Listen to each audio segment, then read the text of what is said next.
ಹೇ ಶಾರದೆ ದಯ ಪಾಲಿಸು ಈ ಬಾಳನು ಬೆಳಕಾಗಿಸು. ಹಾಯ್, ಎಲ್ಲರಿಗೂ ನಮಸ್ಕಾರ. ಹೇಗಿದ್ದೀರಿ ಎಲ್ಲರೂ? Welcome back to my channel. ಏನಪ್ಪ ಇದು ಈ ಉರಿಯ ಬಿಸಿಲಲ್ಲಿ ಎಲ್ಲಿ ಹೋಗ್ತಿದ್ದಾರೆ ಅಂತ ಯೋಚನೆ ಮಾಡ್ತಿದ್ದೀರಾ? ಸೊ ವಿಷಯ ಇಷ್ಟೇ. ನಾಳೆ ನಮ್ಮ ಸ್ಕೂಲಲ್ಲಿ ಸರಸ್ವತಿ ಪೂಜೆ ಇರೋದ್ರಿಂದ ಸ್ವಲ್ಪ ತಯಾರಿ ಮಾಡ್ಕೋಬೇಕಾಗಿತ್ತು. ಹಾಗಾಗಿ ಮಾರ್ಕೆಟ್ಗೆ ಹೋಗಿ ಬೇಕಾದಂಥ ಥಿಂಗ್ಸ್ನ ತರೋಣ ಅಂತ ಹೋಗಿದ್ವಿ. ನಾನು ಮತ್ತು ನಮ್ಮ ಮ್ಯಾಮ್ ಇಬ್ಬರು ಹೋಗಿದ್ವಿ. ಅದರಲ್ಲಿ ಮೊದಲು ಅರಿಶಿನ ಕುಂಕುಮ ತಗೊಳ್ಳೋಣ ಅಂತ ಅಂಗಡಿಗೆ ಹೋದ್ವಿ. ಅದರಲ್ಲಿ ಈ ಅಣ್ಣ ಸಿಕ್ಕಿದ್ರು ನಮಗೆ. ನೋಡಿ ಇವ್ರನ್ನ. ಎಲ್ಲಿ ಹೇರ್ ಸ್ಟೈಲ್ ಮಾಡಿಸಿದ್ದು? ಏನ್ ಹೇರ್ ಸ್ಟೈಲ್ ಇದು? ತೋವಾಸ್ 12 ಅಲ್ಲಿ ಬಂದಿದ್ನಲ್ಲ, ಮಾಳು ಮಾಳು ಹೇರ್ ಸ್ಟೈಲ್ ತರ ಐತೆ. ಹಾ, ಏನಂದ್ರಿ? ಮಾಡವ್ರೆ ನಿಮ್ಮನ್ನ ನೋಡಿ ಮಾಡ್ಸವ್ರಾ? ಅಲ್ಲಿ ಬೇಕಾದಂಥ ಐಟಮ್ಸ್ಗಳನ್ನ ತೊಗೊಂಡಾದ್ಮೇಲೆ ನೆಕ್ಸ್ಟು ಮಡ್ಲಕ್ಕಿ ತುಂಬಿಸೋಕ್ಕೆ ಬಳೆ ಮತ್ತು ಬ್ಲೌಸ್ ಪೀಸ್ ಬೇಕಲ್ವಾ? ಸೊ ಅದನ್ನ ತಗೊಳಕ್ಕೆ ಅಂತ ಹೋದ್ವಿ.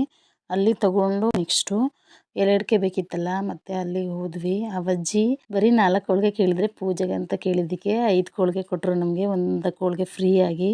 ಸೊ ಇದು ನಮ್ಮ KR ನಗರ ಜನ ಅಂದರೆ. ಅಲ್ಲಿಂದ ನೆಕ್ಸ್ಟು ಹೂ ತೊಗೊಳ್ಳೋಣ ಅಂತ ಹೋದ್ವಿ.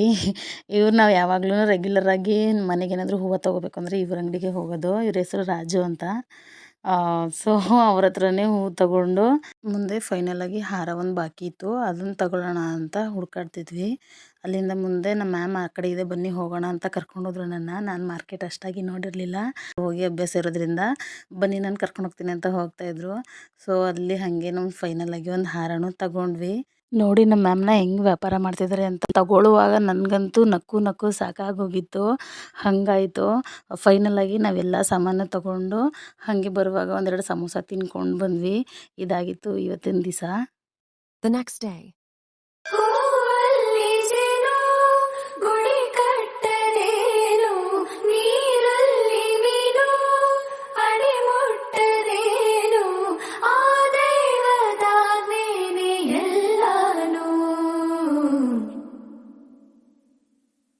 ಹೇ ಶಾರದೆ ದಯ ಪಾಲಿಸು ಈ ಬಾಳನು ಬೆಳಕಾಗಿಸು.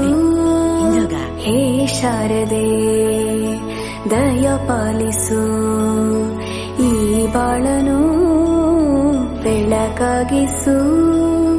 ನಾಳೆಗಳ ದಾರಿಯಲ್ಲಿ ನಂಬಿಕೆಯ ನೆಲೆಯಾಗಿರಿಸು, ಮುನ್ನಡೆಸು, ಕೈ ಹಿಡಿದು ನಾವಾಡೋ ಪದದಲ್ಲೂ ಸಂಚರಿಸು. ಹೂವಲ್ಲಿ ಜೇನು ಗುಡಿ ಕಟ್ಟದೇನು, ನೀರಲ್ಲಿ ಮೀನು ಅಡಿ ಮುಟ್ಟದೇನು, ಆ ದೈವದ ಮೇನೆ ಎಲ್ಲಾನು. ಹೇ ಶಾರದೆ ದಯ ಪಾಲಿಸು ಈ ಬಾಳನು ಬೆಳಕಾಗಿಸು. ಹೇ ಶಾರದೆ